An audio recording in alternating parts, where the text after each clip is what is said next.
This channel does not promote any violence, harmful, or illegal activities. All content provided by this channel is meant for an educational and information purpose only.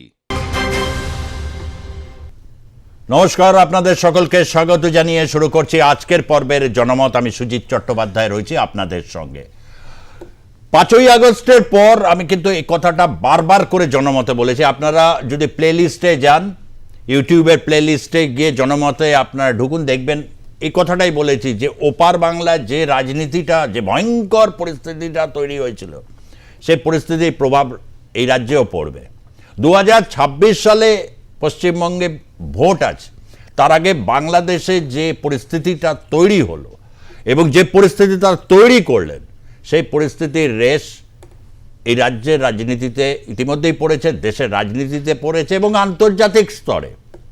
আন্তর্জাতিক স্তরে সোজা কথায় সমস্ত যদি আমি বিভিন্ন কৌণিক অবস্থান, বাঁক, কত রকমের স্ট্রিমস চলছে, সব কিছু মন্থন করে ওয়ান লাইনে যেটা আমেরিকার প্রেসিডেন্ট ডোনাল্ড ট্রাম্প বলে দিয়েছেন যে বাংলাদেশের ব্যাপারটা আমি প্রধানমন্ত্রী নরেন্দ্র মোদীর উপর ছেড়ে দিয়েছি, পিএম মোদীর উপর তিনি ন্যস্ত করেছেন।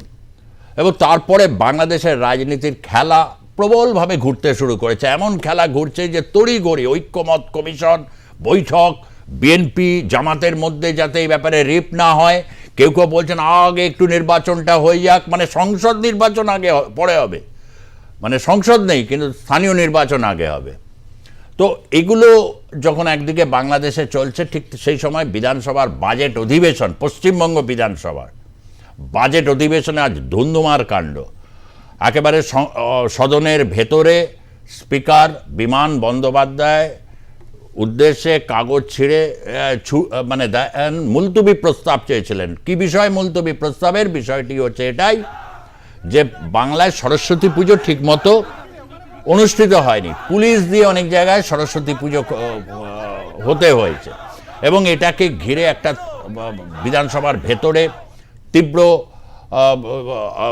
আলোড়ন পড়ে এবং সেই আলোড়নের জেরে অধ্যক্ষ বিমান বন্দ্যোপাধ্যায়, শুভেন্দু অধিকারী সহ বিশ্বনাথ কারক, আরও একজন বিধায়ক এবং অগ্নিমিত্রা পাল, 3 জনকে 30 দিনের জন্যে বিধানসভার অধিবেশনে থেকে তাদেরকে নিলম্বিত করা হয়েছে, অর্থাৎ তারা অধিবেশন কক্ষে অংশগ্রহণ করবেন না। আগামীকাল মুখ্যমন্ত্রী মমতা বন্দ্যোপাধ্যায় বিধানসভায় তার বক্তব্য রাখবেন এবং সে শুভেন্দু অধিকারী ভারতীয় জনতা পার্টি বলেছেন বিধানসভার বাইরে তিনি পাল্টা বক্তব্য রাখবেন। ইস্যু কি? ইস্যু হচ্ছে সরস্বতী পুজো পশ্চিমবঙ্গে না হয়। সত্যি কি তাই বিষয়টা কি তাই? নিশ্চয়ই বেশ কিছু জায়গায় এরকম ঘটনা ঘটেছে। অতি উৎসাহী অনেকে রয়েছেন এবং বিভিন্ন রকমের তাদের মদতপুষ্ট, তারা ভারতীয় জনতা পার্টির উদ্দেশ্যে তাদের বক্তব্য ছিল যে তারা এই বিষয়টাকে জলঘোলা করছে এবং জলঘোলা করে একটা মেরুকরণ তৈরি করে সরস্বতী পুজো হচ্ছে না এই অজুহাতে এই রাজ্যে একটা বিভাজনের রাজনীতি করতে চাইছেন। কিন্তু তাতে থেমে থাকার নয়, তার কারণ হচ্ছে বাংলাদেশে দেখা গেছে দুর্গাপুজোর সময়, সেটা আমিও বারবার বলেছিলাম যে পুজো বা যে কোনো ধর্মীয় অনুষ্ঠান হবে হচ্ছে শান্তিপূর্ণভাবে, বা হচ্ছে যারা যারা এতে অংশগ্রহণ করছেন তারা স্বেচ্ছায় এবং আনন্দের সাথে অংশগ্রহণ করবেন। কিন্তু ওখানে ছিল সেনাবাহিনীর পাহারা, এখানে ভারতীয় জনতা পার্টির বক্তব্য, এখানে পুলিশি প্রহরায় হয়েছে। এই বিষয় নিয়ে ধুন্ধুমার কাণ্ড আজকে বিধানসভা। আগামীকালও একটা বড় রেস থাকবে, কারণ আগামীকাল মুখ্যমন্ত্রী মমতা বন্দ্যোপাধ্যায় বিধানসভায় তার বক্তব্য রাখার কথা। এই বিষয়ে কি বলছেন শুভেন্দু অধিকারী একটু প্রথমে শুনে নেব।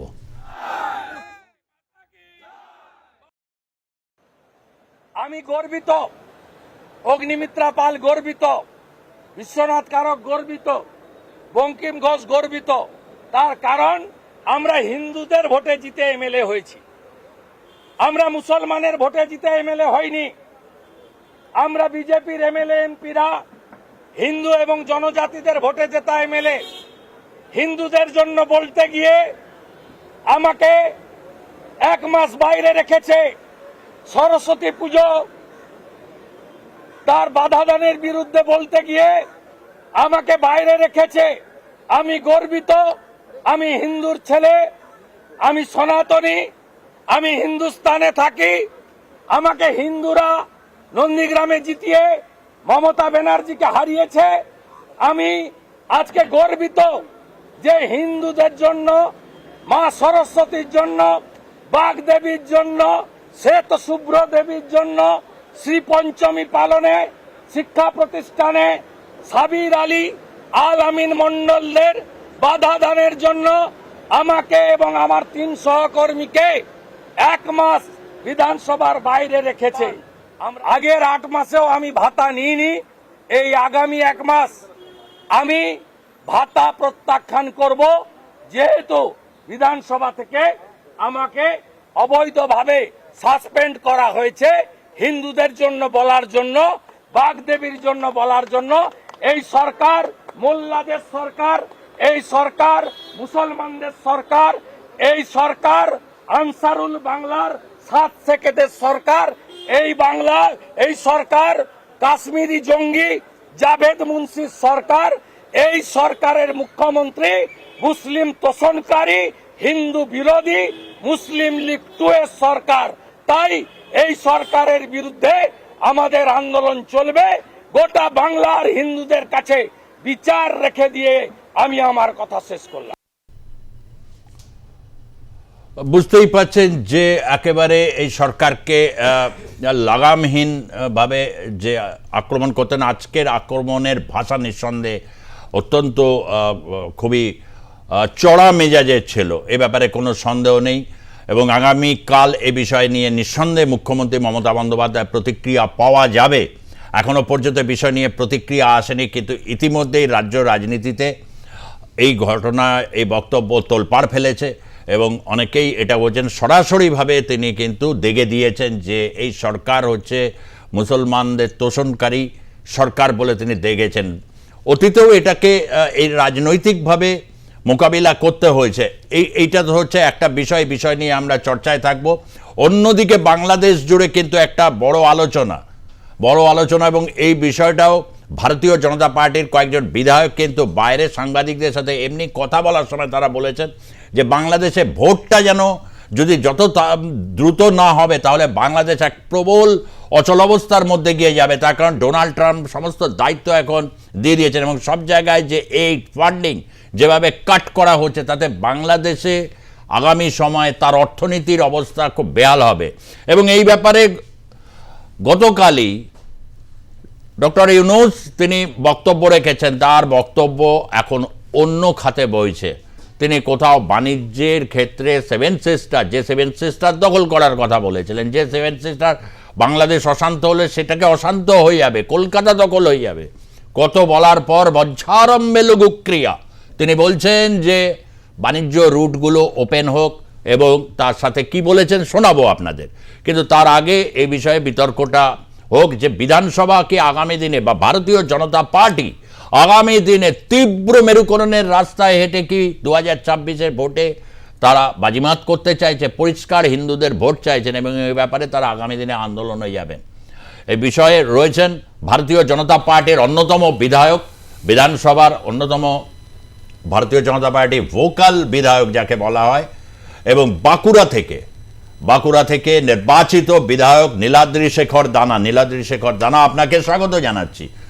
রয়েছেন বাংলাদেশ নিয়ে ধারাবাহিকভাবে যিনি আলোচনায় এনেছেন রাজনৈতিকভাবে বিশ্লেষণের মাধ্যমে, ইতিহাসের অধ্যাপক রবীন্দ্র ভারতী বিশ্ববিদ্যালয়ের ডক্টর আশিস দাস, তাকেও আমি স্বাগত জানাচ্ছি। এবং আমাদের সঙ্গে ভার্চুয়ালি রয়েছেন প্রদীপ চট্টোপাধ্যায়, যিনি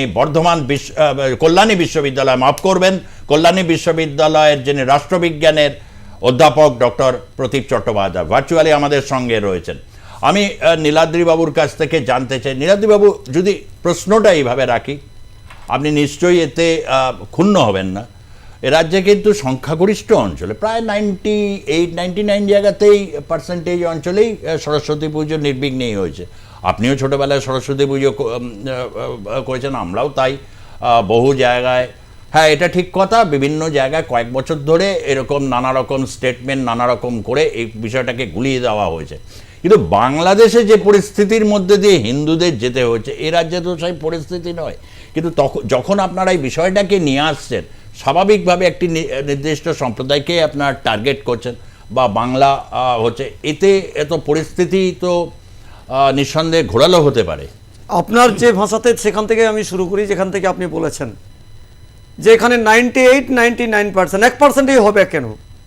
আমার এই পশ্চিম বাংলা, যে বাংলা শ্যামাপ্রসাদ মুখোপাধ্যায়ের স্বপ্নের বাংলা, আমার এই পশ্চিম বাংলা, যে বাংলায় সনাতনীদের সংস্কৃতি পরম্পরা তার প্রতিটি বিন্দু বিন্দু প্রতিটি ক্ষেত্রে ক্ষেত্রে একেবারে এখানে মন্থিত রমণ রয়েছে, সেখানে 1%ও আমার স্কুল কলেজ বাগদেবী, যার শক্তিতে আমাদের কণ্ঠ থেকে কথা বেরোয়, যার শক্তিতে আমরা মাধ্যমিক, উচ্চ মাধ্যমিক, গ্র্যাজুয়েট, আমরা মাস্টার ডিগ্রি করেছি, MA MCom BA BSc BCom MA BEd PhD, আমরা এখান থেকে শপথ নিয়ে মায়ের কাছে বোধন করে আমরা সেই বাগদেবীকে আজকে অপমান করা হচ্ছে। 1% অবস্থাতেই হবে কেন? বর্তমানে এই সরকার, যে সরকার 2011 সালের নির্বাচনে সাধারণ পশ্চিমবাংলার জনগণের উদ্দেশ্যে নির্বাচনী ইস্তাহার প্রকাশ করেছিল, আমরা ওরা বিভেদ করব না, গণতন্ত্রকে প্রতিষ্ঠিত করব। 34 বছরের CPM সরকার যেভাবে এই পশ্চিমবাংলার গণতন্ত্রকে ক্ষুণ্ণ করেছে, সেটাকে আমরা হতে দেব না। কলকাতাকে লন্ডন বানাবো, দার্জিলিংকে সুইজারল্যান্ড বানাবো, সততার প্রতীক বলে বড় বড় হোর্ডিং টাঙিয়েছেন। আমি সেই মুখ্যমন্ত্রী আজকে যে বিধানসভার ভিতরে এই ঘটনাগুলোকে, গণতন্ত্রকে আজকে খর্ব করছে, তিনি ভিতরে বলেন, বিধানসভার ভিতরে বলেন, আমাদের মুখ্যমন্ত্রী, আমাদের সম্মানীয় মুখ্যমন্ত্রী, যে গণতন্ত্রভাবে আমাদেরকে এই বিধানসভা চালাতে হবে। গণতন্ত্রের ডেজিগনেশনটা আমি তার কাছ থেকে জানতে চাই।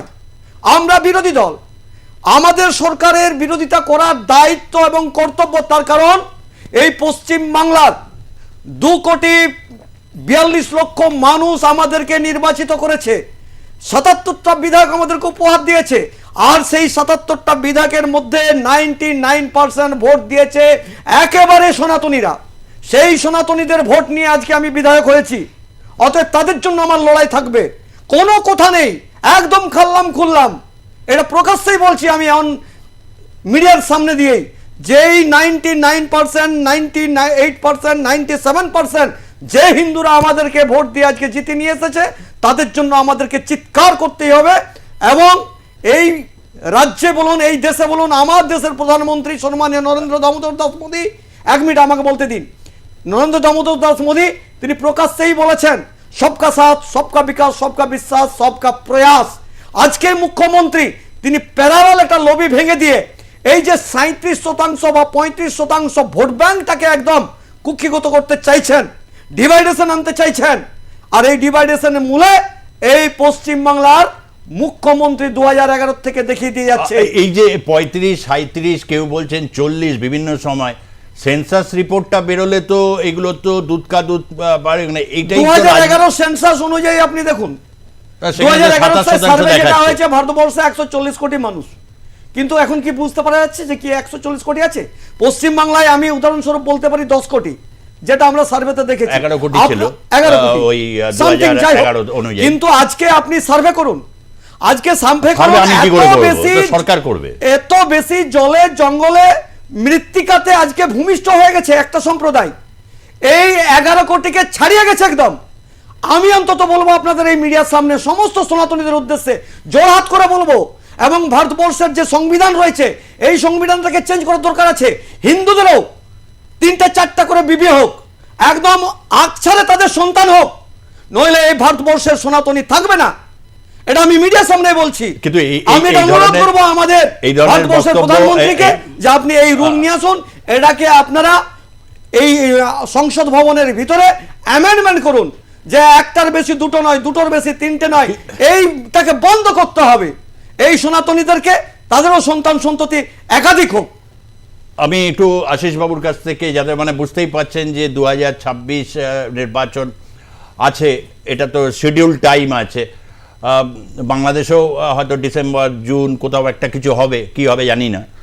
এইরকম একটা যে বলছেন নীলাদ্রি বাবু, ওর গুরুত্বপূর্ণ একজন বিজেপির বিধায়ক, আমি তো ভেবেই পাচ্ছি না কি আপনার রিয়াকশনস কি, মানে এই আজকে বিধানসভায় সরস্বতী পুজো নিয়ে যে ঘটনা ঘটেছে এবং তাদেরকে 1 মাসের জন্য সাসপেন্ড করে দেওয়া হয়েছে বিরোধী দলনেতাকে। শুনুন, বিধায়ক মানে আমরা বুঝি জনপ্রতিনিধি, জনপ্রতিনিধি মানে আমরা বুঝি তার বিধানসভা ক্ষেত্রের সবার জনপ্রতিনিধি। এর বাইরে আর কোনো কথা হতে পারে না। একজন বিধায়কের পরিচিতির জন্য এইটুকুই যথেষ্ট। তো এবার উনার কথা শুনে আমার যেটা মনে হলো, তিনি সবার জনপ্রতিনিধি নন, সেটা উনার সমস্যা। কিন্তু একটা জিনিস উনার কথা শুনতে শুনতে আমার যেটা মনে হচ্ছিল, সেটা হচ্ছে উনারা তাহলে নরেন্দ্র মোদীকে মানেন না। আপনাকে পরিষ্কার বলে রাখি, শুনে রাখুন, আপনাকে পরিষ্কার বলে রাখি, আমরা এটা আপনাকে আমি বলি, মুশকিল আপনাকে আমি বলি, এই তো হয়ে গেল। ডক্টর এপিজে আব্দুল কালাম কোন সম্প্রদায় থেকে এসেছিলেন? ভারতবর্ষের প্রথম যদি কোন রকমই সংখ্যালঘু, উনি নরেন্দ্র মোদীকে, আমি রাজনীতিবিদ নই, সেটা হচ্ছে আমাদের ডক্টর এপিজে আব্দুল কালাম। নীলাদ্রি বাবু, সেখানে বলছি, আমি রাজনীতিবিদ নই, আমরা কখনোই প্রধানমন্ত্রীকে, আমি রাজনীতিবিদ নই, এটা আমার মনে হয় আপনি রাজনীতিবিদ, আপনি বলে দিয়েছেন আপনি মানেন। আমরা নিশ্চয়ই ভাবে আমরা কিন্তু সমস্ত আপনার কেন মনে হলো যে আপনারা মানেন না? না, আমি নীলাদ্রি বাবুকে পরিষ্কার করে বলি, আমি রাজনীতিবিদ নই, মাঠে ঘাটে চেঁচানোর আমার অভ্যেসও নেই। আমরা টকশোতে এসেছি, একটা সুশৃঙ্খল বক্তব্য এখানে রাখবো, উনিও রাখবেন, আমিও রাখবো, তাতে মানুষ শুনবে, যার কথাটা বেশি ভালো লাগবে মানুষ তার কথা শুনবে, নাহলে শুনবে না, কারুর কথাই শুনবে না। উনি যে বললেন যে কথাটা, যে সবকা সাথ সবকা বিকাশ, এই কথাটা তো আমার নয়, এটা আমাদের দেশের এখন যিনি মাননীয় প্রধানমন্ত্রী তার কথা। এবার উনারা যে টোনে এখন কথা বলছেন, মানে শুভেন্দু অধিকারীর যে বাইকটা আপনি দেখালেন, তাতে যে টোনটা ছিল, তাতে যে ইঙ্গিতটা ছিল, তাতে উনি বারবার বলছেন আমি হিন্দুদের ভোটে জিতেছি। উনিও সেই রকম বলছেন সনাতনী ভোট, সনাতনী ভোট, এই কথা নিশ্চিতভাবে একদম বলবো, একদম। কিন্তু ওইটাও অস্বীকার করার নেই, আমাদের তো বিরোধী দল আপনি জিতেছেন, বলেই দিয়েছেন, কিন্তু নিশ্চিতভাবে। কিন্তু তাহলে সবকা সাথ সবকা বিকাশ মানে ভারতবর্ষের সর্বধর্ম সমন্বয়ের যে দেশ, নিশ্চয়ই সেখানে তাহলে আপনার পারসেপশন বা আপনার এখানকার যিনি বিরোধী দলনেতা তার পারসেপশনের সাথে ম্যাচ করছে না, এইটা আমি না একদম। এবার আমার উনি যেটা বলেছেন, নীলাদ্রি বাবু আপনার বক্তব্য আমি মন দিয়ে, আপনি হয়তো সেকুলার সাজতে চাইছেন, না আমি, আপনি সেকুলার সাজতে চাইছেন, আপনি যদি সেকুলার যদি সাজেন, তাহলে আপনাকে বলবো আজকে কোথায় গেল সেই বুদ্ধিজীবীরা যারা সেকুলার সাজতে সবচেয়ে বেশি রাস্তা থেকে সাসপেন্ড আজকে বলুন আরজি করে আপনার বাড়ির মেয়ে, আজকে তার কেন বিধান হলো না? তার আজকে কেন এভিডেন্স টেম্পারিং করা হলো? উনি বললেন, আশিস বাবু, নীলাদ্রি বাবু বক্তব্য ছিল যে আমি প্রশ্ন করেছিলাম এই রাজ্যে, এক সেকেন্ড 98% জায়গায় 98%, ও এক সেকেন্ড প্লিজ নীলাদ্রি বাবু একটু, আমার ধারণা যারা এই চ্যানেলে আসেন তারা জানেন আমি বাংলাদেশ নিয়ে কি বলি। না 99% জায়গায় সরস্বতী পুজো হয়েছে, উনি বলছেন 1% জায়গাতেই বা কেন হবে বলুন। আমার রাজ্যে আপনি বলুন, আমার সরস্বতী পুজো হয় না, কবে চ্যানেলে এসে আপনারা গোলা ফাটিয়েছেন? আজ পর্যন্ত আমার রাজ্যে পুজোকে ঘিরে এই যে রাজনৈতিক দলাদলি, এটা কোনোদিন হয়েছে আমার রাজ্যে? এখন হচ্ছে কেন? এই হওয়ার পেছনে রাজনৈতিক নেতাদের মোটিভ আছে, ভোটের রাজনীতি, ভোটের রাজনীতি করছেন, আমাকে ভোটের রাজনীতি করছেন, আপনি বলে দিচ্ছেন ভোটের রাজনীতি, আপনারা ওই যে 37% কে আপনারা, তার মানে যেটা দাঁড়াচ্ছে, আপনি নিরপেক্ষভাবে বলুন। আমি নিরপেক্ষভাবেই বলছি, সরস্বতী পুজো আমার রাজ্যে কোনোদিন বন্ধ থাকবে, কোন শিক্ষা প্রতিষ্ঠানে কোনোদিন বন্ধ হয় না। শিক্ষা প্রতিষ্ঠানে কেন বন্ধ থাকবে? আমি কি বলেছি বন্ধ হওয়াটাকে আমি সমর্থন করছি? কেন আপনারা সেখানে প্রতিবাদ করছেন না? আমি সমর্থন করছি না, কিন্তু কথা হচ্ছে চ্যানেলের সামনে পুজোকে কেন্দ্র করে এই উস্কানিগুলো আসছে কেন? উস্কানি নয়, প্রতিবাদের ভাষাতেই করতে হবে। একটা প্রতিবাদের ভাষাতেই জানাতে হবে। বন্ধ করাটা একটা উস্কানির কথা বলছেন আপনি। আমি একটু প্রতিবাবুর কাছে আসছি, আমি আসছি নীলাদ্রি, আপনার কাছে আসবো। আপনি একজন বিধায়ক, নিঃসন্দেহে আজকে আপনাদের অনেক কিছু আপনাদের বলা আছে। আমরা এই বিষয়টা নিষ্পত্তি হচ্ছে যে পশ্চিমবঙ্গ কোন দিকে আগামী সময়টা এগোচ্ছে, তাহলে এই ব্যাপারটার একটা সুলুক সন্ধান আমরা করতে যাচ্ছি। প্রদীপবাবু, 1% জায়গায় এটা কেন এটা হবে? ডক্টর শ্যামাপ্রসাদ মুখোপাধ্যায়ের যে পশ্চিমবঙ্গ, এমনিতেই ওখানে একটা বিপন্নতা রয়েছে, বিশেষ করে 8% মতো যারা হিন্দু সমাজে বিপন্নতা, এই বিপন্নতাটা এখানে এসে কোথাও একটা কি বিজেপির যারা এমএলএ তারা কি নিজেদেরকে তাহলে বিপন্ন ভাবছেন, বা সামগ্রিক হিন্দু সমাজে এই বিপন্নতাটাকে কি এক ধরনের একটা রাজনৈতিকভাবে 2026 সালে তাদের কাছে একটা বড়, কেননা তিনি যে আহ্বান রেখেছেন যে হিন্দুদেরও অনেক বেশি বিয়ে শাদী করা উচিত, এই সমস্ত বক্তব্য, আপনি এটাকে প্রতিক্রিয়া কিভাবে বলবেন, সপেক্ষে বা বিপক্ষে, যেভাবে আপনি কিভাবে দেখছেন? না, আমি প্রথমেই বলবো যে নীলাদ্রিবাবু ঠিকই বলেছেন যে কয়েকটি আঘাত বা আইন পরিস্থিতি অবনতি হবে সরস্বতী পুজো, ঠিক। কিন্তু আবার নীলাদ্রিবাবু বললেন যে বুদ্ধিজীবীদের অবস্থান কোথায়, আরজি করের কেস যখন নিষ্পত্তি হচ্ছে না। বিধানসভায় তো আরজি কর নিয়েও আলোচনা করা যেত এবং হই হট্টগোল করা যেত বিজেপি বিধায়কদের দিয়ে। আমাদের করতে দেয়নি, আমরা অনেক করেছি, আমরা করেছি দাদা, আপনি হয়তো জানেন না। আমরা এটা নিয়ে গেটের সামনে আপনার কাছে আসছি, আপনি শুনুন, আমি আসছি। হ্যাঁ, একটু ধৈর্য ধরে শুনুন, আমি 1-2 মিনিটই বলবো। যে বিধানসভা আপনাদের আরজি কর নিয়ে আলোচনা করতে দেয়নি, সেই বিধানসভা আপনাদের সরস্বতী পুজো নিয়ে আলোচনা করতে দিয়েছে। এটা মানে আমি বুঝতে পারছি না কোথায় বিধানসভার কার্যনির্বাহী কি ব্যাপার। সেকেন্ড, সংসদে দাদা আপনাকে প্রদীপদা, প্রদীপবাবু একটু বলেনি সরস্বতী পুজোকেও আজকে করতে দেয়নি এবং শুধু তাই না, সাসপেন্ড করেছে। সরস্বতী পুজো নিয়ে আলোচনা করতে দেয়নি, সাসপেন্ড করেছে। আপনি প্রদীপবাবু জানেন না? এক সেকেন্ড, প্রদীপবাবুকে 4 জন বিধায়ককে সাসপেন্ড করেছে। হ্যাঁ জানেন। শুভেন্দু বাবুকে ইন্টেনশনালি 8 মাস ধরে টোটাল সেশনে বাইরে থাকতে হয়েছে। আপনি একজন সম্মানীয় বিধায়ক, কাইন্ডলি একটু নোট করুন আমার কথা, তারপরে আপনি নিশ্চয়ই বলবেন। না, সঠিক বলুন, সঠিক বললে ভালো লাগবে। আপনি একটু জানেন না হয়তো, তাই সংশোধন করে দিচ্ছি। হ্যাঁ বলুন। আপনার এগেইনস্টে বলছি না। রাজনীতি আজকে একটা অসহিষ্ণুতায় ভুগছে, যেটা আমরা নিউ দিল্লিতেও দেখছি, সংসদে সাসপেনশন, এখানেও আমরা দেখছি বিধানসভায় সাসপেনশন, এখানেও দেখছি ওয়ালের সামনে দাঁড়িয়ে কাগজ ছোড়াছড়ি, ওখানেও দেখছি হট্টগোল। অর্থাৎ আজকে বিধানসভায় যারা জনপ্রতিনিধি, তারা যদি নিজেদেরকে ডিসিপ্লিন ডিসেন্সির গণ্ডির মধ্যে না রাখতে পারেন বিধানসভা বা সংসদের চত্বরে, তাহলে সাধারণ মানুষের মধ্যে সম্প্রীতি বা প্রতিবাবু কোথায় জানাবো আমরা প্রতিবাদটা? আমাদের কোথায় জানাবো বলুন? রাস্তায় থাকলে তো পুলিশ তুলে নিয়ে গিয়ে লোকাপে ঢুকিয়ে দেবে। ভাষা কোথায় জানাবো? গণতন্ত্রের মন্দিরে, সেখানে তো গণতন্ত্রের কথা বলবোই আমরা। দেখুন, ওয়ালে নেমে স্পিকারের দিকে কাগজ ছোড়া, না, স্পিকারের দিকে নয়, ওটা আপনারা ভুল করছেন, ভুল তথ্য দিচ্ছেন।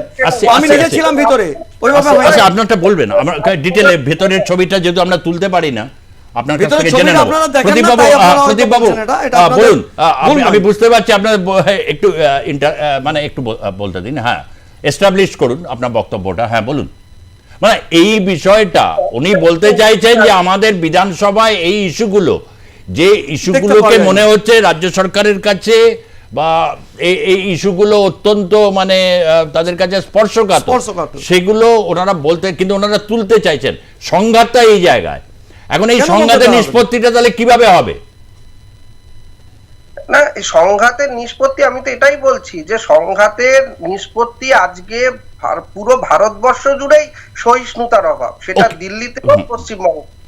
এইখানে মানে সহিষ্ণুতার প্রশ্নটাকে আপনি একটু বলে এবার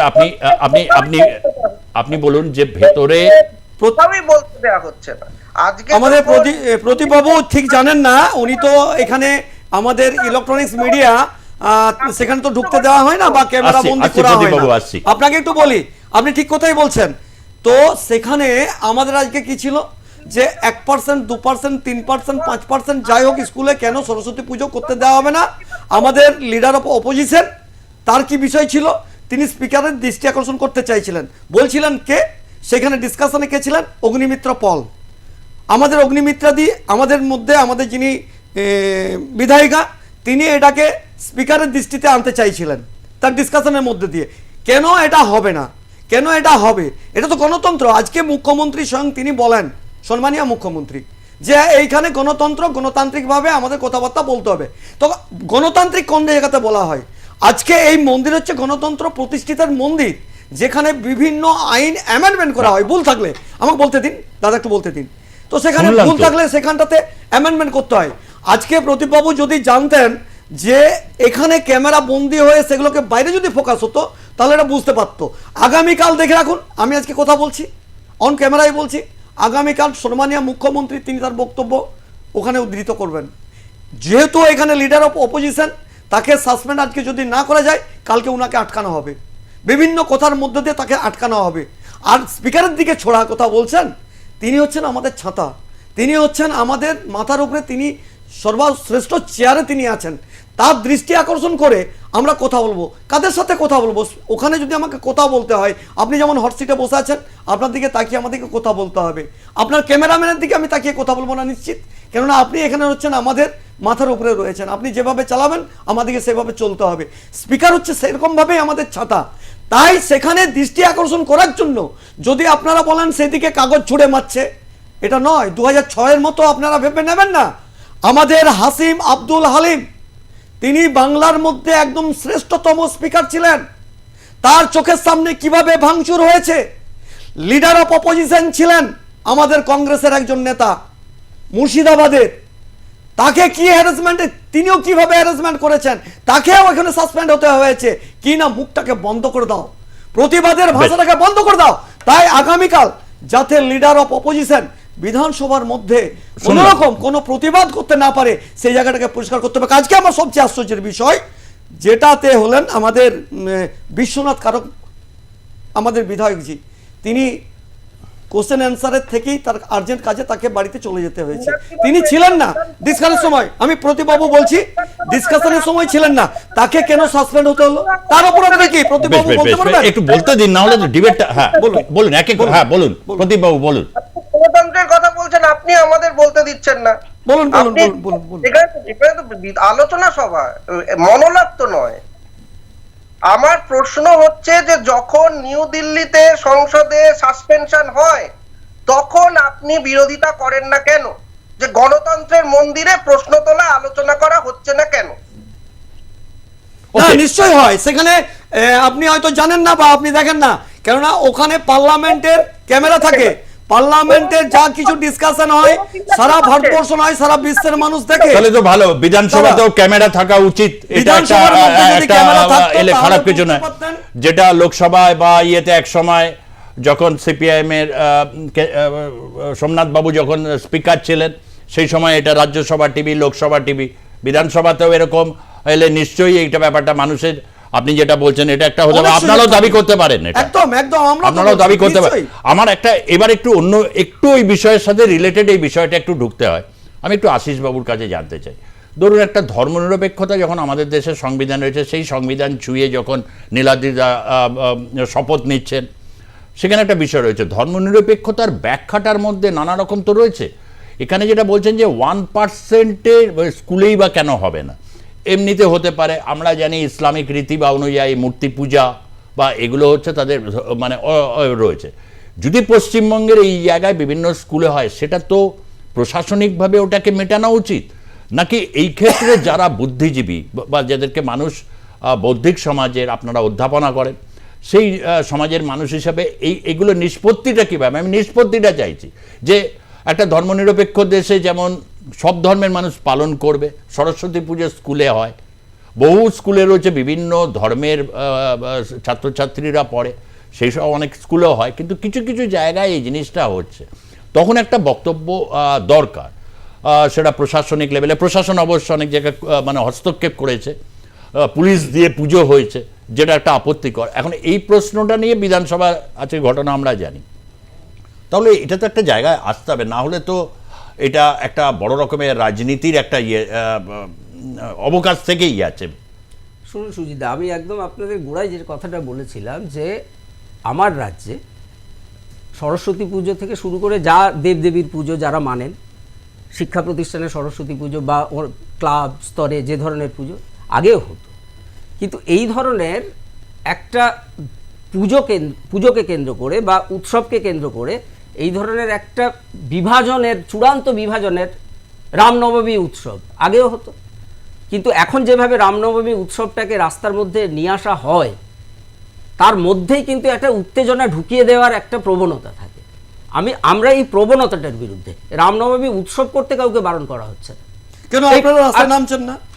আরে আমি তো সাধারণ মানুষ, আপনি তো টিভি চ্যানেলে কথা বলতে দিচ্ছেন না, আপনি বিধানসভায়ও চিৎকার করবেন, আপনি আপনার নির্বাচনী ক্ষেত্রেও চিৎকার করবেন, আপনি তো আছেন, আমাকে রাস্তায় নামতে হবে কেন? আপনি তো দেশের সমস্ত দায় দায়িত্ব নিয়ে নিয়েছেন, আপনি তো এই চ্যানেলে বসে বলছেন সংবিধান পাল্টে দেবেন।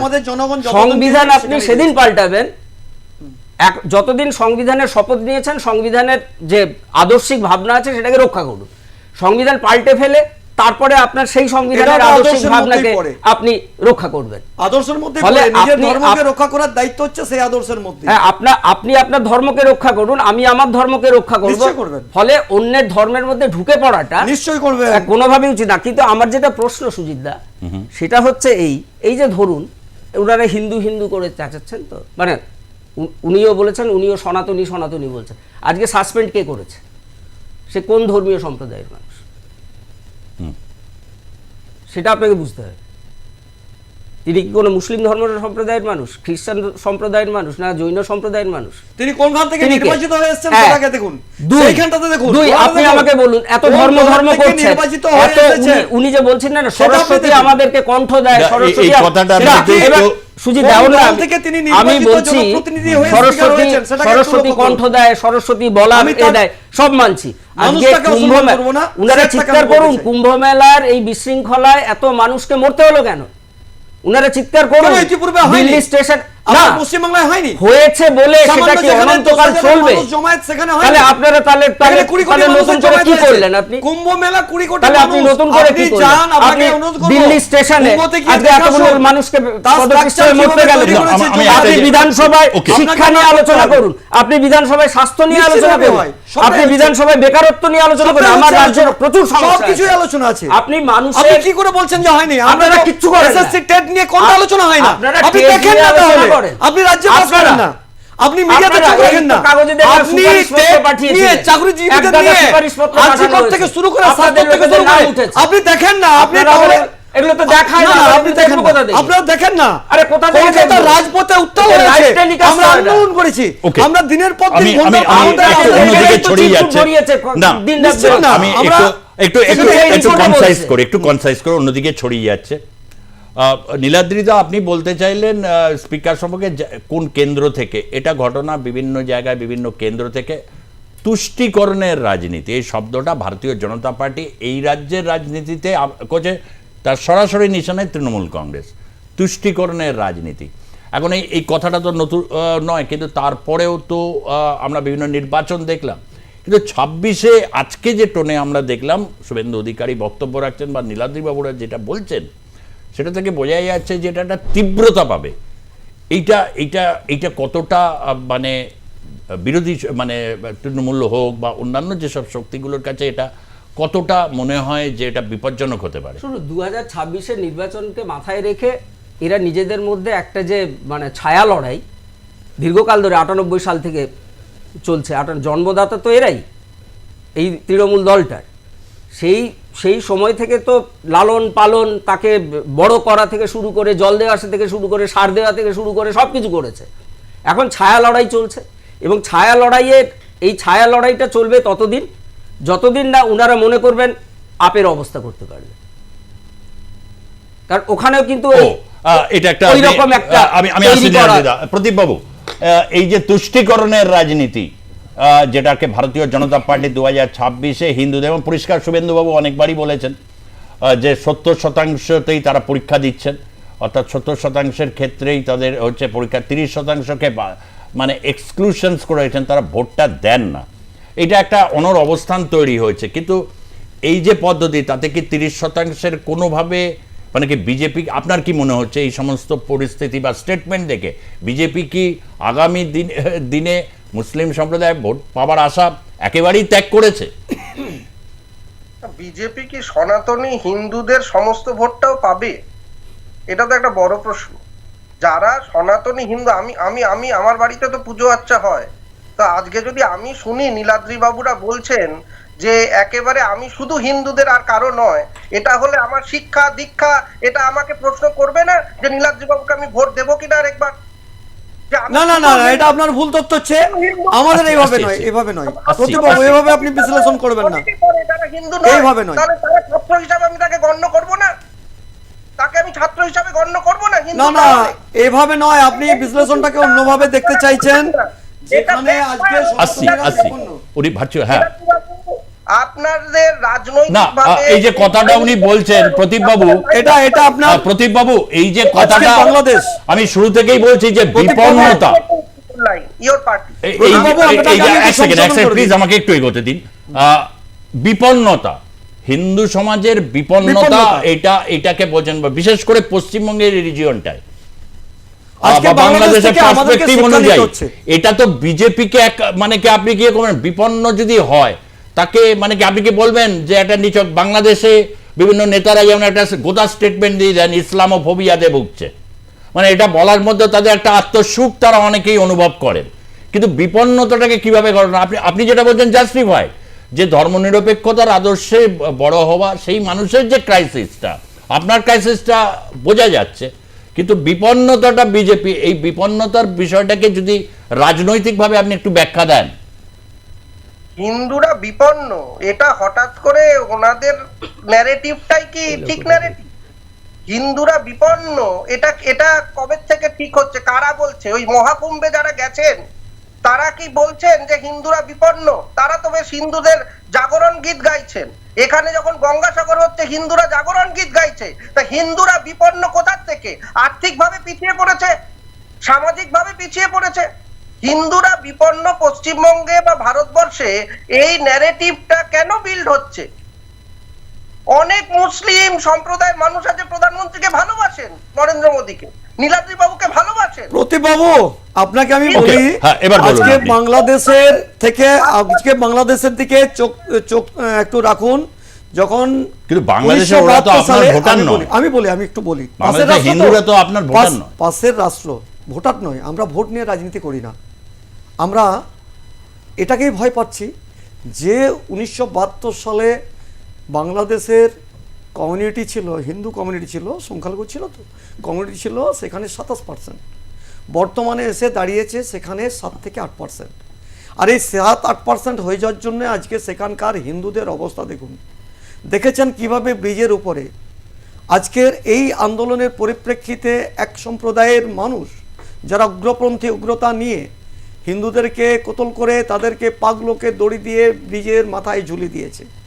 আজকে প্রতীপবাবু কি সেদিকটা লক্ষ্য রেখেছে? আজকে এগুলো চিন্তা ভাবনা করতে হবে না? হবে কেন? আজকে যে কোনো দেশে আমাদের হিন্দুরা যদি বিপন্ন হয় তাহলে হিন্দুদের হয়ে আমাদেরকে চিৎকার করতে হবে না? আজকে প্রতীপবাবুর উপরে তো আমি তো চিন্তা করছি, জনগণ প্রশ্ন রেখে দেবে যে প্রতীপবাবু কোন পথে কথা বলছেন, সুরটা কোন হিসাবে বলছেন। দেখুন, আমরা সংগঠন বা রাজনীতিটা আমরা নিশ্চিতভাবে আমরা করি, আমাদেরকে জনগণ জিতিয়ে নিয়ে এসে চবেই আমরা আজকে বিধায়ক হয়েছি। সমস্ত সম্প্রদায়ের মানুষের প্রতি আমার দায়বদ্ধ আছে। প্রতীপবাবুকে আমি বলতে চাই, আমার বিধানসভাতে আমার হিন্দু বন্ধুর চাইতে অনেক বেশি সংখ্যক মুসলিম বন্ধু আছে, যারা কাজের সন্ধানে গুজরাটে যায়, পাঞ্জাবে যায়, হরিয়ানাতে যায়, উড়িষ্যাতে যায়। তাদের এই রেলের টিকিট কনফার্ম করার থেকে তাদের কাজ আমি বেশি করি। আমি দায়িত্ব নিয়ে বলছি প্রতীপবাবু। কিন্তু আমি যখন আমার জায়গা থেকে আমি বিলং করি, অর্থাৎ আমার সম্প্রদায় থেকে, নিশ্চিতভাবে সেই জায়গা থেকে আমাকে দাঁড়িয়ে কথা বলতে হবে, কেননা সিটটা আমার সোজা আছে। সিটটাকে আমি বাঁচিয়ে কথা বলতে আমি জানি না, কিন্তু আমি কোনো সম্প্রদায়কে ছোট করি না। সেখানে হিন্দু, মুসলিম, পার্সি, মাদ্রি, জিন, জৈন, খ্রিস্টান, সমস্ত সম্প্রদায়কে আমরা শ্রদ্ধা করি। আমি গির্জাতেও যাই, আমি আচ্ছা, এবার একটু বাংলাদেশের প্রসঙ্গে যখন ঠিক আছে, প্রসঙ্গ থেকে একটু এই রাজ্য থেকে একটু সীমানা যখন আমি বারবারই হচ্ছে এটা জুড়ে গেছে 26-এ আগে এই বিষয়টা বারবারই আসবে, এটা বোঝাই যাচ্ছে। বাংলাদেশে হিন্দুদের আপনি দেখলেন যে রাষ্ট্রপুঞ্জ যে রিপোর্ট দিয়েছে, সেই রিপোর্টে তো শেখ হাসিনার নানা সমালোচনা সত্ত্বেও একটা জায়গায় কিন্তু 4400 জনের মতো হিন্দু বর্ডারে এসেছেন। আপনারা বর্ডারে গিয়েও মুভমেন্ট করেছেন, একদম আপনাদের বিধায়করা সেখানে গেছেন, শুভেন্দুবাবুর নেতৃত্বে গেছেন। কোথাও 4400 জন তারা আশ্রয় চেয়েছিলেন, কিন্তু দেওয়া হয়নি, এটা কিন্তু রিপোর্টে উল্লেখ আছে। আশ্রয় দেওয়া হয়নি। হ্যাঁ, তারা আশ্রয় চেয়েছেন, বিএসএফ তাদের তো আইডেন্টিফাই করবে কে?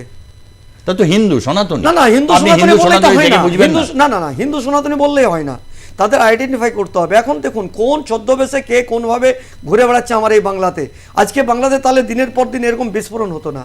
এই আইডেন্টিফাই যদি আমার সরকার করতে পারতো, একটা সরকার যখন আইডেন্টিফাই করতে পারছে না, তখন আপনি আমি করার মতন আমাদের ধৃষ্টতা নেই। আমরা বিধায়ক আছি, ঠিক আছে, আমরা গেছি হিন্দুদেরকে বার্তা দেওয়া যে আমরা নিশ্চিতভাবে আমরা আছি। আমাদের সরকার সেই শরণার্থীদেরকে অনেক সহযোগিতা করেছে বিগত দিনে। তার একটা সিস্টেম রয়েছে। সহযোগিতা কোথায়? নিশ্চয়ই করেছে যারা বিগত দিনে এসেছে, করেছেন। আমরা 3 বিঘা করিডোর নিয়ে, আমি আপনাকে বলছি 1989-এ আদবানি এসছেন বাংলাদেশের বর্ডারে, সেই বাংলাদেশের বর্ডার যেখানে আমাদের বনগাঁ পেট্রোপোল সীমান্ত, আমি নিজে গিয়েছিলাম, আমার বয়স সেদিনকে হচ্ছে 32 বছর। সেই আন্দোলনে আমি নিজেও সামিল ছিলাম। কুচিলিবাড়ি, দহগ্রাম, আংলাপোতা, একদম আমাদের ভারতীয় ভূখণ্ড, একদম বাংলাদেশ লাগা বর্ডার, জোর করে সেখানে উদ্বাস্তু করে দেওয়া হয়েছিল। আদবানি এসেছিলেন, আমাদের মুখ্যমন্ত্রী ছিলেন জ্যোতিবাবু, সেখানে আদবানির সাথে হাত মিলিয়ে সেই নিরাপত্তা দিয়েছিলেন, সেই বর্ডারকে রক্ষা করেছিলেন।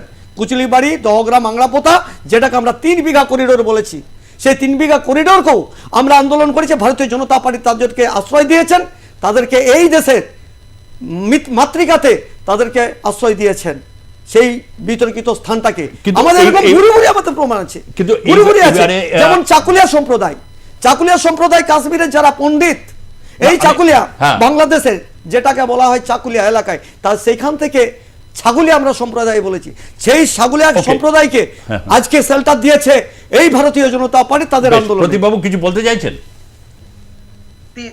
খুব দ্রুত 3টে কথা বলবো, একটু শুনুন। একটা হচ্ছে যে নীলাদ্রি বাবু বিধানসভা নিয়ে আলোচনা করছিলেন এবং সেখানে আমরা শুনলাম যে নীলাদ্রি বাবুরা অন্যান্য বিষয়গুলো নিয়েও আলোচনা করেন, কিন্তু তখন তারা সাসপেন্ড হন না। তাহলে আজকে নিশ্চয়ই এমন কিছু আলোচনার পরে কিছু কাজ হয়েছে যাতে ওনারা সাসপেন্ড হয়েছেন। এটা পয়েন্ট নাম্বার 1। পয়েন্ট নাম্বার 2, সারা একটু দাঁড়ান। পয়েন্ট নাম্বার 2, সারা ভারতবর্ষে এবং পশ্চিমবঙ্গে মুসলিম গ্রোথ রেট বাড়ছে, তার দায়িত্ব শুধুমাত্র তৃণমূল কংগ্রেসের, শুধুমাত্র বাংলার বামপন্থী অন্য রাজনৈতিক দলের, শুধুমাত্র মানে এই বাংলা ভারতবর্ষে মুসলিমরা হঠাৎ করে উদয় হচ্ছে কোথা থেকে? যদি তারা বাইরে থেকে না আসে, আর যদি বাইরে থেকে আসে তাহলে সীমান্ত সুরক্ষা বাহিনীরা কি করছেন, এটা একটা বড় প্রশ্ন।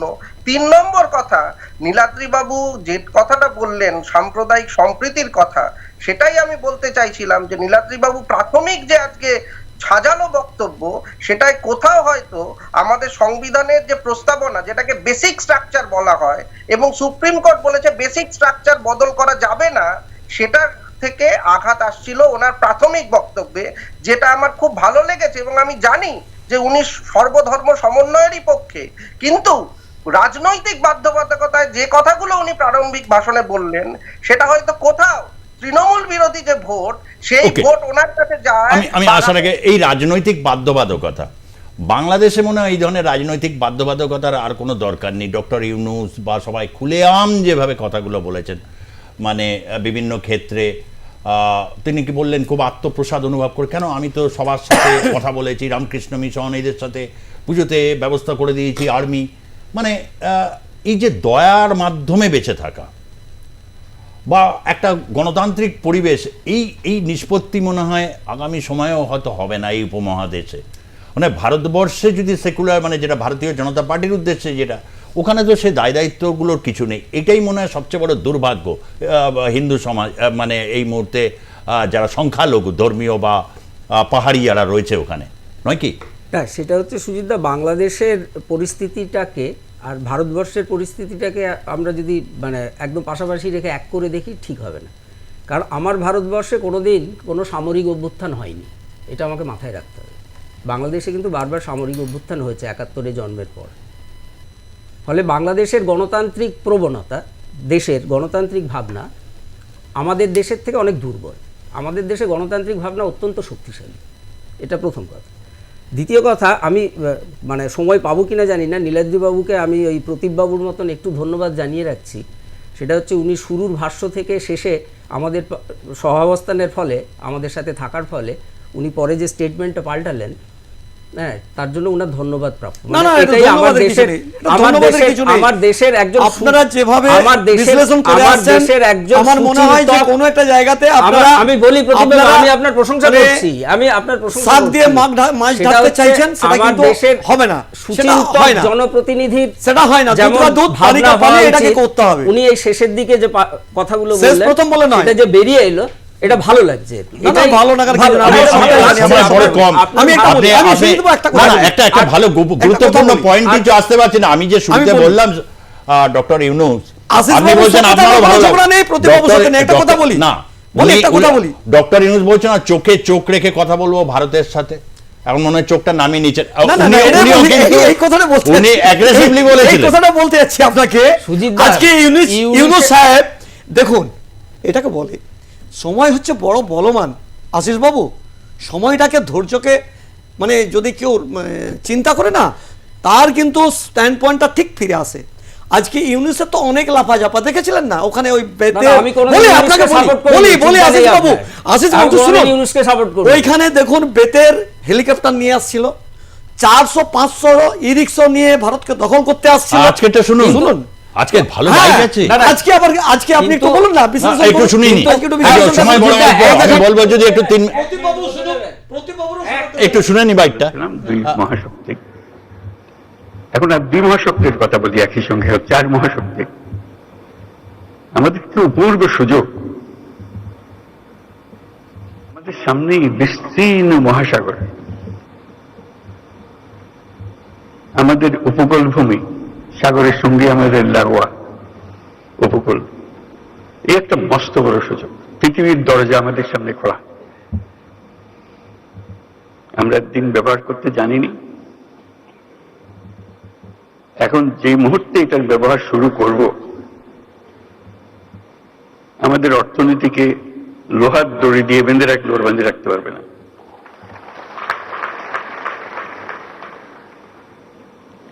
এবং আমাদের উত্তরে হলো সে বিখ্যাত হিমালয় পর্বতমালা,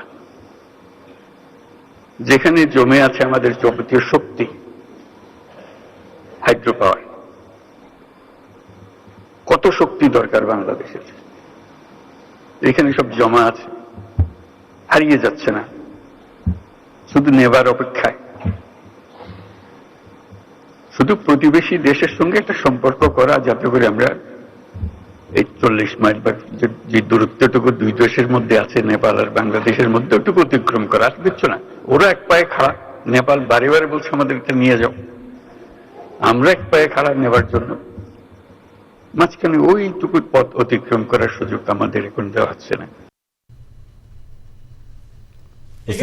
কথা বলি আমি, আমাদের আমেরিকার আদানি সম্মানীয়- সাহেবের সম্মানীয় থেকে সভাপতি বিদ্যুৎ নেবে মহোদয়, সভাপতি বলে দিয়েছে। দাদা আমি একটু বলে দিই, ইউনুস। শুনুন না, সময় এটা তো শেষ। আছে, এটা একটা ছোট্ট ঘটনা, এটা ইউনিসের কখন কি যে বলছে ছেড়ে দেন, ও বুঝে নিয়েছে ভিতরে কি চলছে ওনার।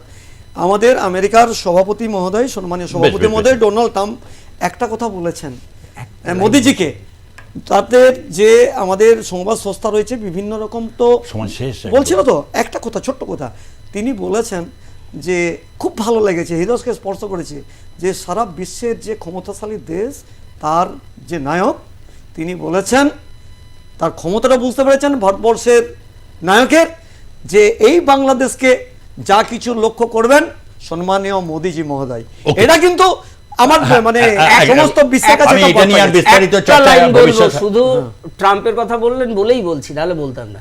শুধু ভারতীয়দের শিকল পরিয়ে ফেরত পাঠানোটা কবে বন্ধ হবে, এইটা একটু দেশের সরকারকে ভাবতে বলছি। এটা খুব অমানবিক বেশ, ব্যাপার। এটা তো ভারতবর্ষ ক্ষমতায় এসেছে আজকে ভারতীয় আমরা জনতা পার্টির দীর্ঘ, নববর্ষ।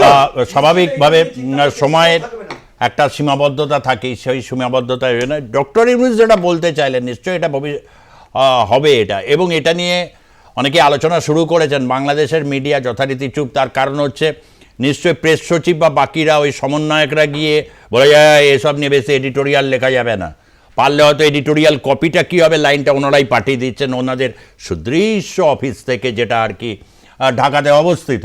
কিন্তু মোদ্দা কথায় হচ্ছে এটাই, এত প্রাকৃতিক গ্যাস নেপাল থেকে তো বিদ্যুৎ নেবে, তা আবার আদানিজির কাছ থেকে বিদ্যুৎটা নেওয়ার আবার কেন বলেছেন? কেউ কোনো ছাড় দেবে না, তার কারণ বারবার এই যে অবস্থান পরিবর্তন, এবং এর পেছনে বিগত 6 মাস ধরে দেখা গেছে শুধু আওয়ামী লীগ নয়, বিভিন্ন ক্ষেত্রে এটাই বলেছিলাম যে এর প্রভাবটা বাংলার রাজনীতিতে এসে পড়বে। নিঃসন্দেহে একটা বিপন্নতার সময় রয়েছে, কেন নীলাদ্রিবাবুর কথা তিনি স্বীকারও করলেন যে একটা জায়গায় বিপন্নতা, কিন্তু বিপন্নটা করলো কারা? তারা কিন্তু ছাড় পাবে না অত সহজে। তার কারণ হচ্ছে কারোর শক্তিকে, রাজনৈতিক অবস্থানকে শুধুমাত্র ধর্মীয় চেতনা দিয়ে অগ্রাহ্য করতে গেলে যে ভয়ঙ্কর বিপদ সামনে অপেক্ষা করে, হয়তো অচিরাত বুঝতে চলেছে বাংলাদেশের এই সমস্ত সমন্বয়ক যারা রয়েছেন বা অন্তর্বর্তী সরকার যারা, যা ঘটনা, যা ভিডিওগুলো এখনও দেখলে শিউরে উঠতে হয়। আজকের মতো এখানেই শেষ করছি। ধন্যবাদ জানাচ্ছি নীলাদ্রি শেখর দানা বিজেপি বিধায়ক বাঁকুড়ার আপনাকে, ডক্টর আশিস দাস আপনাকে, ডক্টর প্রদীপ চট্টোপাধ্যায়, তিনজনকে ধন্যবাদ জানিয়ে আজকের মতো জনমত এই পর্যন্তই থাকছি। দেখতে থাকুন আর প্লাস নিউজ, সবার আগে সবার পাশে। ধন্যবাদ, নমস্কার।